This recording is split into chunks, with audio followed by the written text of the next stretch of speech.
여러분, 위로라고 하면은 어떤 것이 떠오르시나요? 국어 사전에는 위로를 따뜻한 말이나 행동으로 괴로움을 덜어주거나 슬픔을 달래줌이라고 나와 있습니다. 또한 카톨릭 신부이자 심리 상담가인 헨리 나우에는 이 위로라는 것을 위로는 외로운 사람과 함께 있음을 의미한다라고 이야기를 했다고 합니다. 이런 것들을 보면 우리가 일반적으로 인식하고 있는 위로란 공감하고 격려함으로 힘을 내도록 복돋아 주는 것, 이렇게 볼 수 있을 것 같습니다. 제게도 인상 깊게 기억나는 위로가 있는데요. 그중 하나는 군대 휴가를 복귀할 때 받은 위로였습니다. 사실 입대할 때는, 군대에 들어갈 때는 머리가 깎이고 부모님과 헤어진다는 그 사실이 슬픈 거지, 그곳에 어떤 어려움이 있는지는 잘 몰라서 그런 군대에 대한 두려움 자체는 많이 없었습니다. 군대의 진짜 고통은 훈련소를 마치고 자대에 간 후에 시작이 되곤 합니다. 거기서 선임들을 만나게 되고 그 안에 어떤 불합리한 시스템을 마주하게 되고, 그리고 내가 왜 이런 경험을, 이런 대우를 받아야 되지, 내가 왜 이 고통을 받는 거지, 이런 질문들을 자신에게 하게 되고, 이 모순적인 상황에 대해서 큰 상처를 받고 나서야 이제 군 생활이 시작이 되는 거거든요. 이렇게 군 생활 경험을 딱 한 후에 이제 1차 정기 휴가를 받게 됩니다. 한 열흘 정도를 받게 되는데요. 이 열일이, 이 10일이 굉장히 후딱 빨리 갑니다. 정말 눈 깜짝하는 사이에 복귀날이에요. 복귀날 아침이 되면은 어쩜 그렇게 들어가기가 싫은지 모르겠습니다. 이제는 거기가 어떤 곳인지를 잘 알잖아요. 거길 경험해 봤으니까. 그 지옥 같은 곳에 제 발로 다시 들어가야 한다는 그 사실이 정말로 제게 힘이 들었습니다. 정말 탈영을 해야 되나, 아니면 다리를 부러뜨릴까, 별 생각을 다 하다가 저도 복귀날 아침 억지로 몸을 움직여가지고 풀이 팍 죽어가지고 아버지 차를 얻어 타고 부대로 출발했습니다. 저희 아버지께서 원래 굉장히 무뚝뚝하시거든요. 그때만 해도 아버지와 어떤 내가 공감을 한다, 아버지의 공감을 얻는다라는 게 그렇게 익숙하지 않았던 때였습니다. 그런데 그런 분이 군부대를 향하시다가 제가 너무 옆에서 한숨 푹푹 쉬고 있으니까 차를 잠시 세우시더라고요. 그리고는 아무 말 없이 저를 기다려 주셨습니다.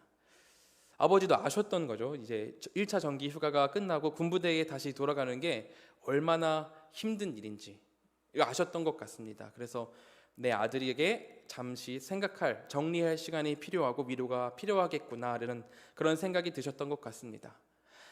그렇게 차를 잠시 세우고 들어가는 시간을 최대한 늦추기 위해서 한 10분, 15분 정도를 그냥 있었는데, 그런 짧은 침묵에서 저는 아버지의 배려를 느꼈습니다. 그리고 그 배려 안에서 큰 위로를 받았던 기억이 납니다.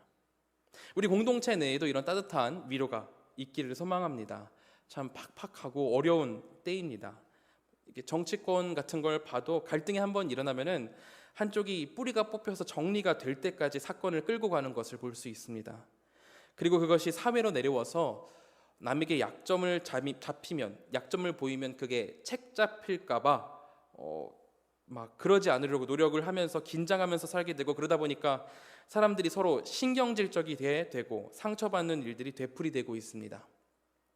그만큼 지금 시대가 위로와 위안을 찾기 힘든 때인 것 같습니다. 그렇게 이럴 때에 우리 공동체가 서로를 위로하고 또한 우리 교회가 세상에 위안을 줄 수 있기를 소망합니다. 이렇게 제가 오늘 설교를 시작하면서 위로에 관한 이야기를 계속하는 이유는 오늘 본문 전체적으로 위로라는 단어가 계속되고 있기 때문입니다. 바울은 7장을 시작하면서 자신의 진솔한 고백으로 이 7장을 시작하고 있습니다. 고린도 교회의 성도들로 큰 기쁨을 얻고 위로를 얻는다고 고백을 하죠. 특별히 3절에는 이런 구절이 있습니다. 내가 이 말을 하는 것은 너희를 정죄하려고 하는 것이 아니라 내가 이전에 말하였거니와 너희가 우리 마음에 있어 함께 죽고 함께 살게 하고자 함이라. 바울이 말을 하는 겁니다. 내가 진정으로 목숨을 내놓을 정도로 너희를 사랑하고 그렇게 하나님의 말씀을 가르쳤기 때문에 우리 공동체는 서로 목숨을 나눈 것 같이 중요한 공동체, 그런 가족 같은 공동체라는 거예요. 그렇게 끈끈하고 하나님의 사랑으로 강하게 유대된 공동체이기 때문에 2절에 나와 있듯이 바울은 이렇게 얘기를 합니다. 내가 너희들에게 어떠한 불의도 행하지 않았고 해롭게 하지도 않았고 속여서 빼앗은 일도 없다고 자신을 변호를 하고 있습니다. 그렇다면 바울은 왜 이런 변호를 그리고 이런 말을 이 고린도 교회 성도들에게 해야만 했을까요? 우리가 전에 계속해서 배워왔듯이 고린도 교회는 이방인의 교회였습니다. 그렇기에 자유한 분위기가 편만한 곳이었죠. 결국 고린도 전서에 나오듯이 고린도 교회에 성적인 방탕함과 여러 도덕적인 문제가 교회 안에서 일어났습니다. 그래서 바울은 이것을 해결하고자 고린도 교회를 세우고 나서 다른 곳에 여행을 갔다가 이 문제가 생긴 것을 듣고 재차로 2차로 방문을 하게 됩니다. 그리고 자신의 권위 안에서 이 모든 일들을 해결하고자 했습니다. 하지만 그렇게 찾아온 바울을 공동체 구성원 중 누군가가 바울을 비방하기 시작한 거예요. 바울이 대체 어떤 권위를 가지고 우리를 가르치냐, 이 일을 하냐는 그런 주장이었습니다. 다른 이들은 예루살렘에 가가지고 사도들한테 추천장을 받아가지고 사역 활동을 하고 있는데, 저 바울이란 사람은 대체 무슨 권위로 이 고린도 교회에서 큰 소리를 내고 있냐는 그런 이야기를 하기 시작한 거예요. 바울이 이 교회를 세웠고 이들을 양육했습니다. 이런 비방은 정말로 말도 안 되는 비방이었어요. 고린도 공동체가 모이게 된 것도, 그들에게 바른 신학을 가르쳐가지고 하나님을 바라보게 한 것도 모두 바울의 가르침으로 진행된 것인데, 이제 와서 바울의 권위에 대해서 도전하고 질문을 한다는 것은 바울의 모든 사역, 그동안 했던 모든 사역을 부정하는 일이었습니다. 또한 문제가 하나 더 있는데, 이렇게 비방하는 와중에 고린도 교회의 성도들이 이것에 대해서 바울을 변호하지 않았다는 겁니다. 담임 목사님이 공격을 받고 있는데 성도들이 그 말에 공감을 하기 시작한 거예요. 그렇네. 다른 사람들은 예루살렘 교회에서 추천장을 받아가지고 사역을 한다던데 바울 선생님은 없네. 이런 생각을 하면서 그 비방에 긍정을 하고 있었다는 겁니다. 바울이 이 일로 인해서 극심한 스트레스를 받았습니다. 고린도 교회에 다시 들어갈 생각조차 하지 못했어요. 그래서 이 일 후에 다음번 여행 때 고린도 교회를 들릴 수 있었음에도 불구하고 방향을 틀어서 방문을 하지를 못했습니다. 그렇게 왕성하게 활동을 하던 바울이 대체 어떻게 해야 이것을 해결할 수 있을까, 어찌할 방도를 모를 정도로 큰 충격을 받았던 겁니다. 이 정도로 큰 충격을 받은 바울 사도께서 직접 마주하고 이 고린도 교회에 가서 직접 마주하고 이야기는 못하고 그래도 이 교회에 대해서 충고는 해야 했기에 그렇게 쓴 편지가 고린도 후서 직전에 썼다는 그 통렬한 편지, 바울의 그런 비판이 가득 담긴 편지입니다. 고린도 후서 2장 4절에 잘 나타나 있죠. 내가 마음에 큰 눌림과 걱정이 있어 많은 눈물로 너희에게 썼노니. 바울에게 지금까지 없었던 큰 눌림과 걱정이 생겼습니다. 사랑하는 고린도 교회가 진짜로 하나님의 길에서 벗어날 조짐을 보인 거예요.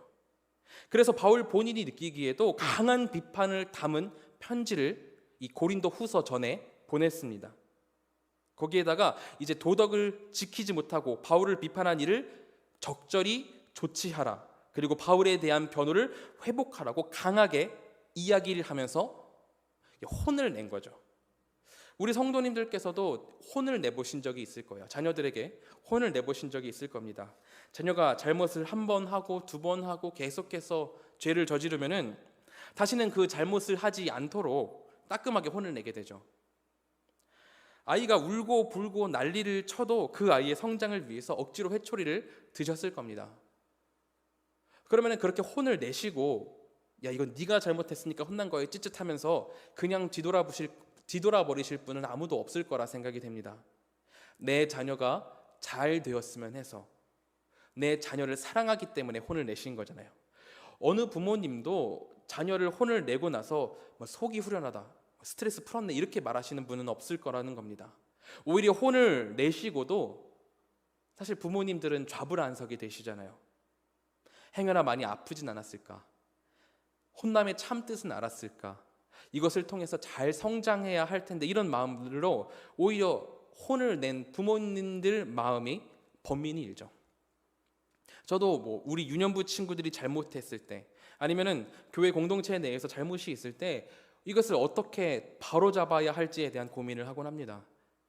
분명히 누군가가 잘못을 했는데 내가 충고를 해서 건드렸다가 오히려 문제를 더 더 크게 만들면 어떡하나 이런 생각에 충고를 하거나 문제를 지적하는 것에 있어서 굉장히 마음에 큰 불편함을 겪습니다.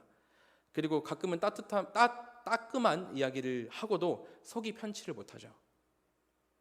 이런 것처럼 오늘 바울도 이렇게 강한 편지를 보내고서 마음이 편치를 못했습니다. 오늘 7장 5절에 이런 말씀이 있습니다. 우리가 마게도냐에 이르렀을 때도 우리 육체가 편하지 못하였고 사방으로 환난을 당하여 밖으로는 다툼이요 안으로는 두려움이었노라. 이 통렬한 편지를 보내고 나서 바울의 상황은 매우 심각했습니다. 통렬한 편지의 전달자로서 디도를 보내고 디도란 사람을 보내고 그리고 나서 그것의 회신을 기다릴 때 바울은 당시 머물고 있던 도시에서 어떤 큰 전도의 문이 열린 것을 경험했습니다. 그런데 그 복음 전파의 문을 잡지를 못했어요. 왜냐하면 전도에 집중하지 못할 정도로 마음에 큰 번민이 있었거든요. 크게 혼내는 편지를 보냈는데 고린도 교회의 성도들이 그것을 보고 오히려 하나님의 길을 떠나는 것은 아닐까, 나를 더 미워하는 것은 아닐까, 혼을 낸 사람이 오히려 더 큰 번민에 휩싸인 거예요. 바울이 어찌나 이 일이 걱정이 되었던지 디도를 더 가까이에서 빠르게 만나기 위해서 자신이 오히려 길을 떠나서 거처를 더 가깝게 마게도냐로 옮기기까지 합니다. 거기서 디도를 기다리죠. 그런데 아까 읽은 본문에서 봤듯이 마게도냐에 이르렀을 때도 그 마게도냐의 교회가 정말로 강한 핍박을 받고 있었습니다. 이렇게 외부적으로 계속해서 큰 환란이 바울에게 있었습니다. 거기에다가 고린도 교회 성도들에게 보내놨던 답장이 늦어지고 있는 거예요. 디도의 도착이 계속해서 지연이 되고 있습니다. 바울의 속이 애가 타기 시작하는 거죠. 혹시 디도에게 무슨 일이 생긴 건 아닐까? 고린도 성도들이 디도를 해야 한 건 아닐까? 아니면 편지로 인해서 문제가 더 커져서 디도가 거기서 발이 묶인 건 아닐까? 낙담과 걱정으로 바울은 하나님을 위한 일을 하지 못하고 있었습니다. 그렇게 어려운 시간을 보내고 있을 때 드디어 디도가 도착을 했습니다. 그리고 고린도 교회의 상황을 전달했죠. 본문 7장 6절에서 8절 말씀입니다. 제가 다시 읽겠습니다.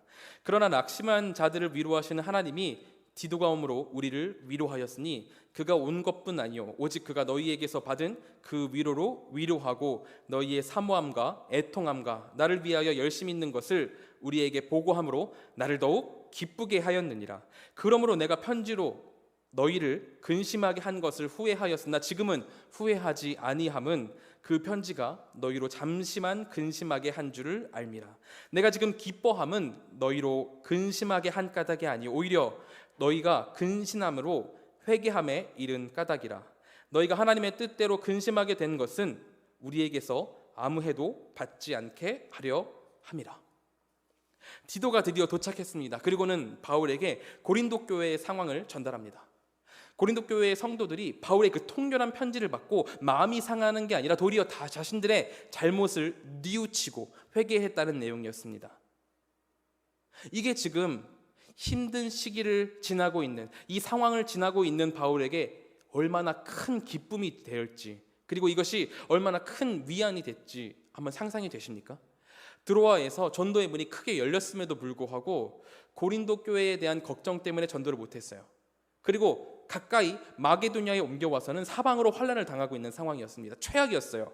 하지만 그가 고린도 교회의 상황을 듣고서는 기쁨이 넘쳤던 겁니다. 낙심한 자를 위로하시는 하나님이 우리를 위로하셨다. 그것이 나를 더욱 기쁘게 하였느니라. 바울이 지금 있는 상황 그 자체는 변한 게 아무것도 없었습니다. 여전히 마게도냐는 환난 가운데 있었어요.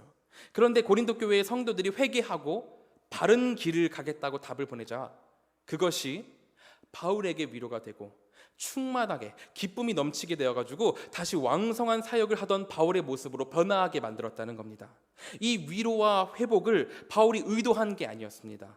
아까 읽은 8절에 바울이 내가 편지로 너희를 근심하게 한 것을 후회하였으나 라면서 내가 그렇게 한 것을 후회했다고 말을 했습니다. 내가 사랑하는 공동체에 너무 세게 이야기했다, 내가 괜한 짓을 했다, 이렇게 탓하고 어느 정도는 이렇게 탓을 하고 있었던 거예요. 그런데 하나님께서는 오히려 그 편지를 사용을 하셔서 고린도 교회의 성도들을 하나님의 뜻대로 하는 근심, 그러니까 슬픈 마음을 가지고 깊이 고민하게 해서 회개함으로 인도를 하셨다는 겁니다. 그 위대한 바울 사도조차도 이 일을 어찌 해야 할지 몰라서 전전긍긍하고 있었는데 하나님께서 이를 변화시키시고 바울에게 큰 위로를 주셨다는 겁니다. 그러므로 우리가 여기서 기억해야 할 것은 대체 누가 위로를 주시냐는 거예요. 우리가 설교를 시작하면서 위로에 대한 정의를 한번 알아봤었습니다. 국어사전에서는 위로를 따뜻한 말이나 행동으로 괴로움을 덜어주거나 슬픔을 달래줌이라고 나와 있다고 그랬고, 그 카톨릭 신부이자 심리상담가인 헨리 나우에는 위로라는 것은 외로운 사람과 함께 있음을 의미한다, 이렇게 이야기한다고도 이야기를 했습니다. 우리가 기본적으로 이해하고 있는 위로도 이것과 크게 다르진 않을 겁니다. 내가 누군가한테 공감을 받으면 힘을 얻을 수 있을 것 같고, 우리가 옆에 있는 사람과 공감을 할 때 그에게 위로를 줄 수 있을 것 같습니다. 그런데 오늘 본문을 통해서 하나님께서 우리에게 말씀하시는 것은 위로는 사람이 주는 게 아니라 하나님이 주신다는 겁니다. 우리 안에 우리를 힘들게 하는 일이 얼마나 많은지 모릅니다. 저 바울도 너무나 어려운 일들을 많이 만났어요. 또한 지금의 사회를 보세요. 우리가 다룰 수 있는 일이 얼마나 될까요? 전체가 100이라고 한다면, 문제가 100이라고 한다면 우리가 다룰 수 있는 게 0.001%는 될까요? 지금 우리가 코로나 상황입니다. 흑석동에 어디 한 명 코로나가 걸렸다 이런 소문이 나면은 막 그런 이야기, 막 뜬 소문만 나와도 들썩들썩하는 게 지금입니다.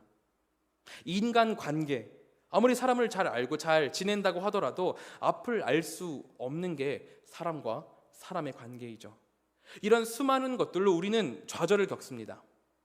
이렇게 좌절을 겪으면 우리는 다른 수많은 것으로 나를 채워 넣으려고 해요.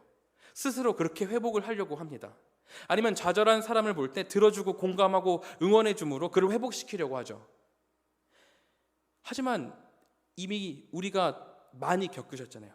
그게 근본적인 해결이 될 수 없다는 것, 그것 자체를 우리는 많이 경험을 했습니다. 그런 행위를 통해 열심히 도우려고 하지만 잘 되지 않는다는 것을 우리는 이미 경험을 했습니다. 설령 그게 위로를 주었다고 하더라도 그게 내가 준 게 아니라 하나님께서 나를 사용하셔서 그 사람에게 위로를 주신 것이죠. 결국 우리 그리스도인들에게 진정한 위로는 하나님께 있다는 겁니다. 우리 모든 한가람 공동체 가운데 하나님께로 받는 진정한 위로가 있기를 소망합니다. 제가 대학 때부터 친하게 지내온 친구가 한 명이 있습니다.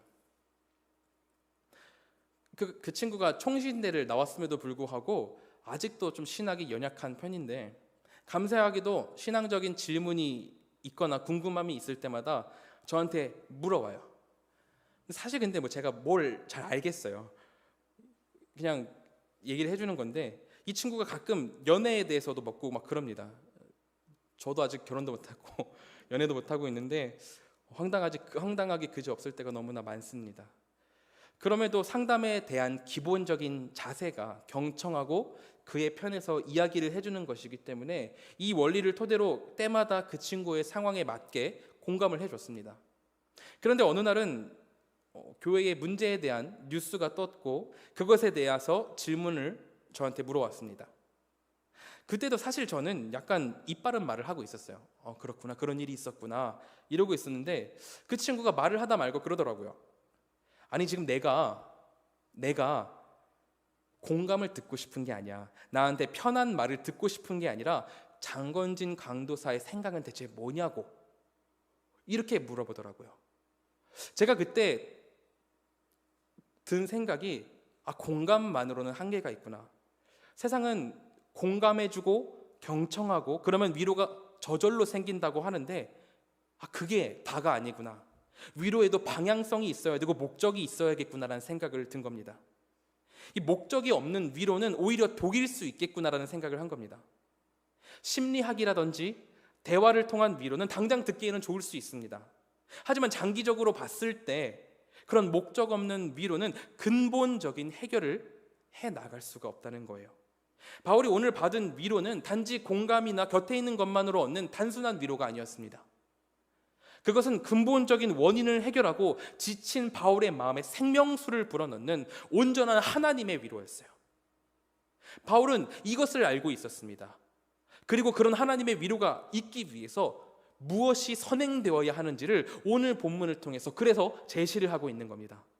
바로 하나님의 뜻대로 하는 근심이 있어야 한다고 말을 합니다. 바울은 세상에 두 가지의 근심이 있다고 이야기를 합니다. 바로 세상의 근심과 하나님의 뜻대로 하는 근심이죠. 세상의 근심은 10절에 나와 있는 대로 세상의 근심은 사망을 이루게 한다. 사망을 이루게 만듭니다. 이게 단순히 우리가 근심을 하면은 걱정과 스트레스가 쌓여서 금방 노화하거나 병을 얻어가지고 사망의 길로 인도한다 이런 말도 있겠지만 이 세상의 근심은 진짜 문제는 우리가 이 근심을 하지 않기 위해서 바른 길에서 겉돌게 만든다는 거에 있습니다. 우리는 보통 교회를 생각할 때 추상적으로 마냥 기쁘고 행복하고 즐거운 곳이라고 생각을 하죠. 이것은 교회를 매우 잘못 이해하고 있는 겁니다. 세상적인 눈으로 교회를 바라보고 있는 거예요. 하나님께 나를 드리는 게 아니라 하나님께서 나한테 무엇을 주실지를 그거를 생각하고 있는 거예요. 그래서 근심도 세상적으로 바라봐가지고 이 근심이라는 것 자체가 나를 걱정하게 하고 스트레스 받게 하니까 최대한 만들지 않으려고 노력을 합니다.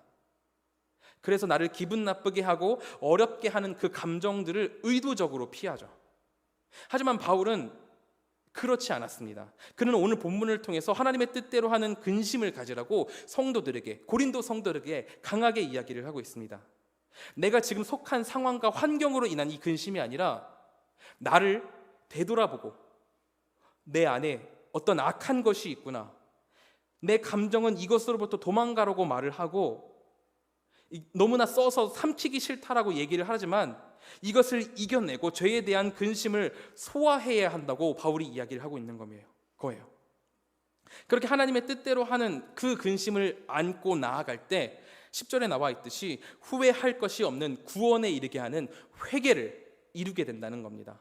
세상적인 근심은 단지 감정에 초점을 맞추지만 하나님의 뜻대로 하는 근심은 그 감정을 넘어서서 나를 되돌아보게 하고 내가 죄인이라는 것을 자각하게 한다는 겁니다. 이것을 통해서 주님 앞으로 나아가게 하는 회개를 이룬다는 거예요. 바울은 11절을 통해서 이렇게 또 얘기를 합니다. 보라, 하나님의 뜻대로 하게 된 이 근심이 너희를 얼마나 간절하게 하며 얼마나 변증하게 하며 얼마나 분하게 하며 얼마나 두렵게 하며 얼마나 사모하게 하며 얼마나 열심 있게 하며 얼마나 벌하게 하였는가. 너희가 그 일에 대해서 일체 너희 자신의 깨끗함을 나타내었느니라. 고린도 교회의 성도들은 바울의 통렬한 편지를 받았습니다. 그리고 그 편지는 아주 강한 비판의 내용을 가지고 있었죠. 그렇지만 분명히 바울의 비판은 고린도 성도들에게 큰 근심을 가지게 했습니다. 하지만 그 비판의 근심을 하나님의 뜻대로 하는 근심으로 변환해가지고 자신과 자신이 가지고 있는 죄를 돌아보고 회개에 이르게 되었습니다. 그렇게 회개에 이르렀을 때 그들은 하나님의 바른 길로 나아갈 수 있었죠. 그리고 이 결과는 낙심해 있던 바울을 위로하고 고린도 공동체 그 자신을 위로해가지고 큰 기쁨을 얻을 수 있게 만들었습니다. 이 하나님의 능력을 안 바울은 이렇게 얘기를 하는 거예요. 12절입니다. 그런즉 내가 너희에게 쓴 것은 그 불의를 행한 자를 위한 것도 아니고 그 불의를 당한 자를 위한 것도 아니요 오직 우리를 위한 너희의 간절함이 하나님 앞에서 너희에게 나타나게 하려 함이라. 바울이 이야기를 합니다. 내가 그 편지를 쓴 것은 불의를 행한 자를 위한 것도 아니고 불의를 당한 자를 위한 것도 아니다. 사람과 사람 간의 문제가 생겼을 때 우리는 내 편을 만들려고 해요. 세상이 그렇잖아요. 내 편과 네 편으로 나누어서 정작 중요한 이 발생 원인은 뒤로 미루고 내 말이 맞다, 네 말이 맞다라고 나뉘곤 합니다. 이미 원인이 중요한 것이 아니기 때문에 우리 편이 더 세냐 아니냐가 중요하게 되고 목소리를 더 키울 수 있도록 몸집을 키우는 데 치중하게 됩니다. 내 편이 말하는 것은 무조건 긍정하고 저쪽에서 말하는 것은 무조건 부정하는 일들이 우리 정치권에서 일어나고 있고 우리 사회에서 일어나고 있습니다. 하지만 바울은 그것이 옳지 않다, 아니다라고 이야기를 하고 있는 거예요. 내가 이 편지를 쓴 이유는 불의를 행한 자를 근심하게 하는 것도 아니고, 불의를 행한 자를 위한 것도 아니고, 불의를 당한 자를 근심하게 하는 것도 아니다. 불의를 당한 자를 위한 것도 아니다. 오직 이 근심이 하나님의 뜻을 따른 근심이 되어서 이 근심을 통해서 우리 공동체가 하나님을 바라보게 하는 것, 이 편과 저편의 담을 허물고 하나님만 온전하심을 드러내는 것에 있다고 말을 하는 겁니다. 우리 공동체가 이 벌어진 사건을 통해서 누가 맞고 틀리냐에 초점을 맞추는 게 아니라 이 사건이 우리 공동체 안에 왜 일어났고, 이것을 통해서 대체 하나님은, 우리 주님께서는 우리 공동체에게 무엇을 말씀하시고 싶은가에 대해서 그것을 알기 위해서 노력하고 고민하고 생각을 해야 된다고 말을 하고 있는 겁니다.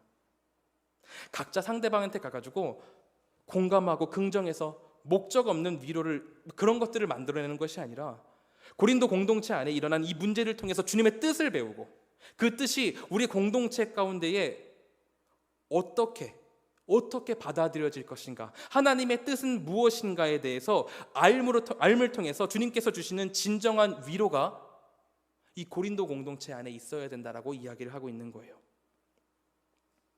다른 게 위로가 아니라 공동체가 하나님을 제대로 아는 것, 내가 회개하고 구별되어 가지고 거룩함으로 나와 하나님의 관계가 똑바로 서게 되는 것, 그것이 우리 그리스도인의 위로라는 것입니다. 어떤 사람의 공감을 받아가지고 내가 마음이 편하게 되는 것, 이게 위로가 아니라 내가 하나님을 똑바로 알고 내가 하나님과의 관계가 제대로 되어서 하나님을 제대로 아는 것, 그것이 바로 우리 그리스도인의 진정한 위로라고 말을 하고 있는 거죠. 그러므로 오늘 제가 우리 성도님들과 함께 나누고 싶은 것은 하나님을 바로 알게 되는 것, 하나님과의 관계가 회복되는 것, 그것이 우리 안에 있기를 소망한다는 것입니다. 우리가 기본적으로 알고 있는 이 위로, 공감하고 같이 있어주고 필요합니다. 필요할 때가 있습니다. 하지만 우리 그리스도인들에게는 이 위로 안에 방향이 있어야 한다는 거예요.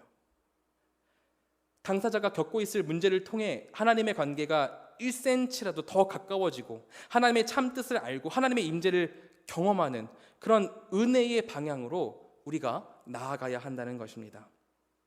이 위로가 우리 한가람 공동체에 함께하기를 소망합니다. 그럴 때에 바울이 고백하는 것과 같이 우리 공동체에 진정한 회복이 있고 우리 공동체 가운데 큰 기쁨이 있을 줄로 믿습니다. 우리가 그 기쁨을 고백하게 될 것입니다. 바울과 고린도 공동체가 이것을 우리보다 저 먼 과거에 이미 이루었습니다. 만일 우리 가운데, 공동체 가운데에 어려움이 있다면, 어떤 시련이 있다면은 그것을 통해서 편이 갈리는 게 아니라 그것을 통한 하나님의 뜻을 구하고 그 뜻대로 하나님 앞으로 나아가는 우리가 되기를 바랍니다. 기도하겠습니다. 사랑과 은혜가